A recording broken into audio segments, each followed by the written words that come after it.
What is going on, everybody? Bob Jr. here, back with another Diablo 3 video, and still playing on my Demon Hunter, Bob Jr., which is currently level 25 now, and we're about to do the Belial fight for the first time.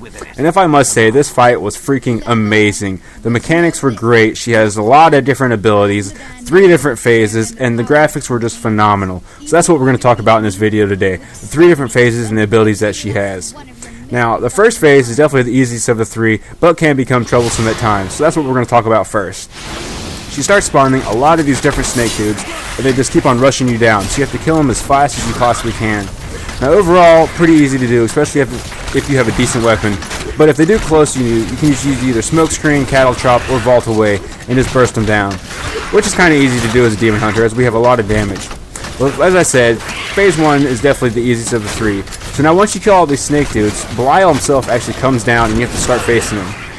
Which is definitely not as difficult as the 3rd phase, but still is a lot more difficult than this first phase. Now upon him coming down as well, he continuously spawns these snake dudes you have to kill as well. But just like phase 1, they die pretty easily, so it's not too bad. But with Belial being here as well, it adds a different mechanics to the fight. He has 3 different abilities. 1, he spawns the snake dudes, which you already are aware of.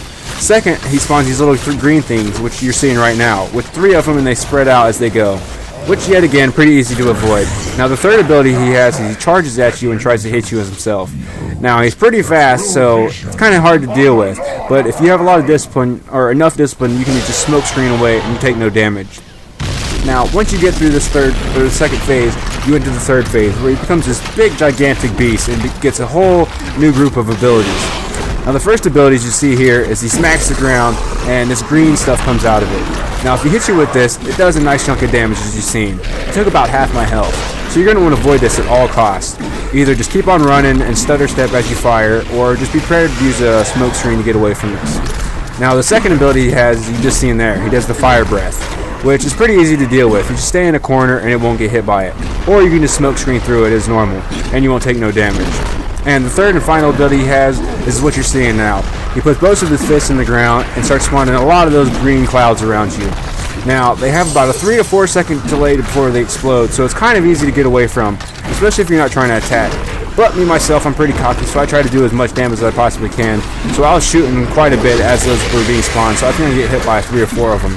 But luckily, they didn't do as much damage as they do in Inferno or Hell, so it didn't kill me, but still kind of troublesome, so you're going to want to avoid those as well.